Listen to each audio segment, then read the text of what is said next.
অঞ্জনা 11 বছর পর বৃষ রাশিতে মঙ্গল বৃহস্পতির একটা জুতি দেখতে পাওয়া যাচ্ছে, কম্বিনেশন দেখতে পাওয়া যাচ্ছে। এই জুলাইয়ে লাভবান হবে 7টা রাশি। কোন কোন রাশি এর আগে আমরা কিন্তু বলে দিয়েছি 4টে রাশি। আজকে রিলসে আমরা বাকি 3টে রাশি কভার করে এই জায়গাটাকে শেষ করব। তাহলে পরবর্তী রাশি আমাদের কি আসছে? বৃশ্চিক রাশির যারা জাতক জাতিকা আছো তাদের বৃহস্পতি মঙ্গলের যোগের প্রভাবে কিন্তু বাধা বিঘ্ন সত্ত্বেও কাজে সফলতা কিন্তু লাভ থাকবে। সুতরাং বাধা বিঘ্ন থাকছে, আবার কাজে কিন্তু সফলতাও আসবে।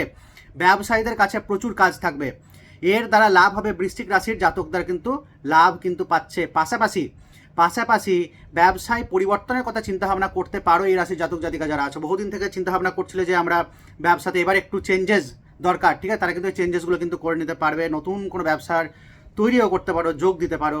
তাহলে এই পরিবর্তনের দ্বারা কিন্তু ইতিবাচক লাভ কিন্তু অর্জন হতে পারে। এই পরিবর্তনের দ্বারা ইতিবাচক লাভ অর্জন হতে পারে। কোনো যাত্রায় যেতে পারো এই রাশির জাতক জাতিকারা। প্রিয় বন্ধুদের সঙ্গে সাক্ষাৎ কিন্তু হতে পারে। অবিবাহিতদের বিয়ের সম্ভাবনা রয়েছে।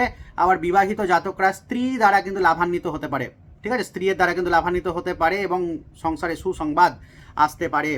এর পরবর্তী রাশি আমাদের আসছে মকর রাশি।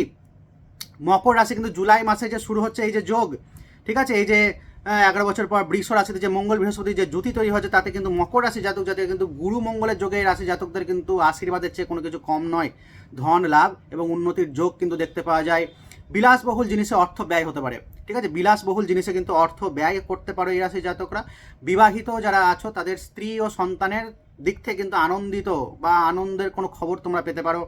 আর কি না, তো ঘর সমাজে মান প্রতিষ্ঠা কিন্তু বাড়বে আরও বেশি। এর পরবর্তী রাশি, শেষ রাশি আমাদের 7টা রাশির মধ্যে কুম্ভ রাশি। যারা যারা আগের রাশিগুলো দেখোনি তারা আগের রিলসগুলো একটু দেখতে থেকো, তাহলে 7টা রাশি তোমরা পেয়ে যাবে। কুম্ভ রাশির জাতক জাতিকা যারা আছো, যারা কুম্ভ রাশি আছে, তো কুম্ভ রাশিতে কিন্তু সাড়ে সাথে চলছে, মারাত্মক পরিস্থিতি খারাপ করে রেখে দিয়েছে। তারপরে একটা পজিটিভ নিউজ কিন্তু এখানটাতে আছে। মঙ্গল আর বৃহস্পতির যে জুতি তৈরি হয়েছে তার উপর ডিপেন্ড করে কুম্ভ রাশির জাতকদের কিন্তু মান সম্মান প্রতিষ্ঠা বাড়বে। বিদেশি কাজের দ্বারা লাভান্বিত হবে এই রাশির জাতকরা। কঠিন থেকে কঠিনতর কাজ কিন্তু সম্পন্ন হবে এবার। যে কাজ বহুদিন ধরে আটকে পড়েছিল এবার কিন্তু ভালো পরিস্থিতি আছে এটা ঠিক হওয়ার।